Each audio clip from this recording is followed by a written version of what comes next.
का, ताकि आपको सवाल पूछने में आसानी हो जाएगी। मैं इस फिल्म का डायरेक्टर और राइटर हूँ।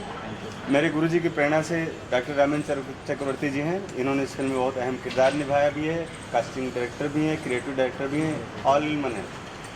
ये हमारी फिल्म की नायिका हैं आरती यादव, ये मेरी फिल्म का हीरो हैं हैरम त्रिपाठी। रौनक पढ़ाई वाला है वो, उसने बहुत दमदार किरदार किया है। और आपने इस पूरी फैमिली, जो हमारी फिल्म है गजनबी की फैमिली का मेन लीड किरदार आपने किया है। आपका नाम है श्री दीपक सुधा जी, और हमारे साथ गेस्ट अपीयरेंस में मनीष चौधरी जी हैं गुड़गांव से। अब आप किससे सवाल करना चाहें, बताएं। सर, सबसे पहले as a captain of the ship क्या कहना चाहेंगे, किस तरह की फिल्म होगी ये? मेरे ख्याल से गजनबी जो फिल्म आज मेरी पूरे देश में रिलीज़ हुई है, ये एक अलग तरह की फ़िल्म है। और इस फिल्म में अगर कोई यूएसपी की, जैसे आप बात कर रहे हैं कि यूएसपी क्या होगी, तो मुझे लगता है इस फिल्म का कंटेंट ही सबसे बड़ा इसकी यूएसपी है। जो दर्शक कंटेंट देखना चाहते हैं, जो अच्छा सब्जेक्ट देखना चाहते हैं, जो नया सब्जेक्ट देखना चाहते हैं, मेरे ख्याल से उनके लिए बहुत बड़ा मसाला होगा। और उनको लगेगा कि उन्होंने जो सोचा था उससे आगे उनको कुछ मिला इस फिल्म में। और स्टारकास्ट के बारे में क्या कहना चाहेंगे, एज ए डायरेक्टर कैसा एक्सपीरियंस रहा आपका काम करने का? बहुत अच्छा एक्सपीरियंस था। और चूँकि हम लोग काफ़ी सालों से एक दूसरे को जानते भी थे, उसके बाद भी हम लोगों ने जो ऑन स्क्रीन जब स्क्रीन शेयर किया, तो बहुत सारी चीज़ें होती हैं ना आपस में कि मिक्सअप होने का 1-2 दिन का टाइम लगता है। एक दो दिन के अंदर ही हम लोगों ने इतना अच्छा बॉन्डिंग की अपनी, और एक अच्छे पर्टिकुलर जगह में अच्छे लोकेशन पे हम लोगों ने फिल्म को शूट किया। और ये मुझे पहली बार ऐसा लगा, मेरी 17वीं फिल्म है, लेकिन मुझे पहली बार ऐसा लगा कि मैं फिल्म नहीं बना रहा हूँ जबकि अपने फैमिली के साथ हूँ। मतलब एक डायरेक्टर जो कूल माइंड होकर के सिर्फ अपने काम पर जो फोकस करेगा, उस तरीके से मैंने फिल्म को बनाया है। मेरे पर एक्स्ट्रा कोई बर्डन नहीं आया, क्योंकि सारे आर्टिस्ट मेरे साथ, जो स्टार कास्ट थी, बहुत कोऑपरेटिव थी और उन्होंने मेरे साथ बहुत ही दिल से काम किया। एक्टर्स से जानना चाहूँगा कि आप लोगों का एक्सपीरियंस कैसा रहा, और फाइनली अब रिलीज़ हो गई है फिल्म, कैसा रिस्पांस मिल रहा है, क्या कॉन्फिडेंस मिल रहा है? सच बताओ तो रिस्पांस उम्मीद से भी बेटर है। और रहा सर के साथ काम करने का, तो हम जान पहचान हमारा बहुत पहले से था, लेकिन इस फिल्म के ज़रिए मुझे पता चला कि जितने अच्छे ये दिखते हैं, उससे अच्छे एक टेक्नीशियन है, डायरेक्टर है और राइटर है, जिन्होंने इस तरह से फिल्म। सबसे बड़ी बात, जब एक डायरेक्टर के ऊपर इतना ज़्यादा प्रेशर, खुद राइटर हो, खुद प्रोड्यूसर हो और डायरेक्टर हो, इतना प्रेशर के बावजूद कभी मतलब पता ही नहीं चला कि ये हम सेट पे हैं, काम कर रहे हैं, फैमिली की तरह काम हुआ, एंजॉय, मज़ा आया। मतलब आप क्या कहना चाहेंगे? मेरा एक्सपीरियंस काफ़ी अच्छा रहा सर के साथ काम करके। मुझे तो पहले लगा कि थोड़े स्ट्रिक्ट होंगे, लेकिन जिस तरीके से उन्होंने उस माहौल में ढूंढ के हम लोग को एकदम फ्री कर दिया था, और उस फ्री के अकॉर्डिंग हमने कितना अच्छा काम किया। अब तो देखने के बाद पता चलेगा कैसा काम किया, लेकिन जितनी चीज़ें थी एज एन एक्ट्रेस हमें निकालना चाहिए, सर ने बहुत सपोर्ट किया और उन्होंने निकालना, देखते हैं क्या होता है। आप क्या कहना चाहेंगे? मैं एक्चुअली इस पूरी फिल्म में मैं as the head of the family भी रहा, और मैं ये कहना चाहूँगा कि हमारे डायरेक्टर सनोज मिश्रा जी ये बहुत कूल माइंडेड, कभी कभी भड़क भी जाते हैं, तो 2 मिनट बाद इनका गुस्सा जो है बिल्कुल पारे की तरफ पिघल जाता है, और ये टीम को एक बहुत ही स्ट्रॉन्ग बॉन्ड में रखते हैं, और टीम से जो बेस्ट निकलवा सकते हों, ये इनकी कैपेसिटी है और इनकी कैपेबिलिटी है। और मैं भविष्य में भी इनसे हमेशा हमेशा के लिए जुड़ना चाहूँगा। सर, आप क्या कहना चाहेंगे किरदार के बारे में? मैं तो शुभकामनाएं करता हूं, मैं तो दोस्त हूं इनका, सनोज मिश्रा जी का। आगे हम यूरोप में शूटिंग करने वाले हैं जी, मैं इनके साथ जुड़ा हूं इसी लाइन में, डायरेक्शन में। सर, आप गुरु जी के बारे में पूछिए। बेसिकली मैं ये कहना चाहता हूँ कि इंडस्ट्री में भी आप लोगों ने देखा कि रीमेक पर रीमेक हुआ जा रहा है। लोगों के पास कहानियाँ ही नहीं है, लेकिन एक सनोज मिश्रा जी थे जिन्होंने कहा कि नहीं, कहानियाँ तो हम लोगों के पास है, लोग उनकी तरफ देखते ही नहीं।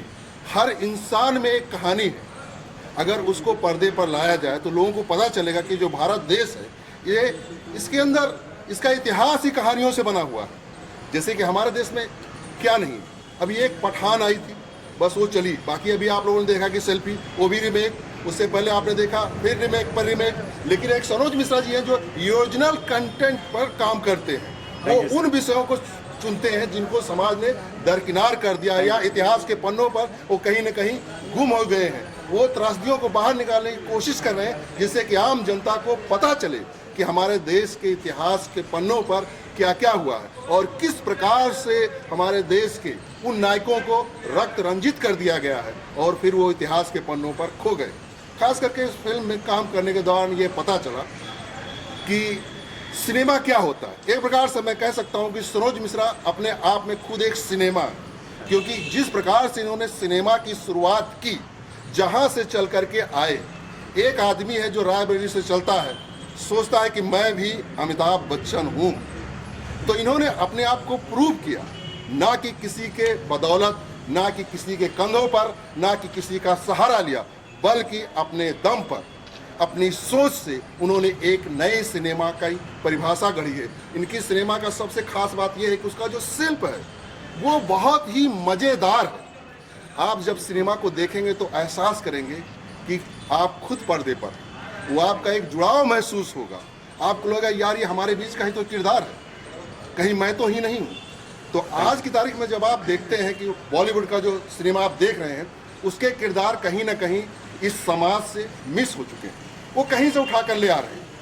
पाश्चात्य सिनेमा का लोग कॉपी कर रहे हैं, लेकिन जो भारत की जो कहानियाँ हैं, जो हमारे देश की कहानियाँ हैं, उनको लोग कहीं ना कहीं एक दरकिनार कर रहे हैं, क्योंकि कहीं ना कहीं उनकी जो सोच है, उस सोच पर जो ये पाश्चात्य संस्कृति है उसका एक प्रभाव पड़ा हुआ है। लेकिन जब आपका देश, जब कहते हो कि मेरा देश महान है, तो आपके देश महान है तो उस पर गर्व कैसे करोगे जब तक आप अपने बच्चों को, आने वाली पीढ़ी को बताओगे नहीं कि हमारा इतिहास है, जिसमें आप सांसें लेते हैं, जिसमें आप जीते हैं, वही तो आपका इतिहास है। लोगों तक पहुंचना चाहिए। तो सनोज मिश्रा जो एक हमारे फिल्म के डायरेक्टर हैं, निर्माता हैं और लेखक हैं, मतलब एक कह सकते हैं कि सब कुछ यही है, सर्वत्र है।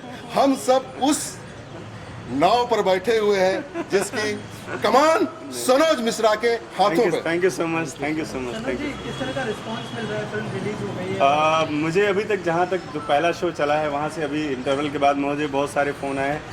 फ़ोन इतने ज़्यादा आ गए क्योंकि CPCI सर्किट में जो फिल्म का जो उठान हुआ है उसमें मुझे बहुत सारा लोगों का अच्छा रिस्पांस मिला और मैं इतना शॉक्ड हो गया, मैं खुद नहीं सोच पा रहा हूँ कि ये इतना अच्छा कैसे हो गया। मतलब चूँकि मैं हमेशा अपनी चीज़ों को अंडर एस्टिमेट करता हूँ। लोग मुझे इस बारे में बोलते हैं कि आप अपने आप को अंडर एस्टिमेट मत करो, लेकिन मुझे लगता है कि मैं करता हूँ।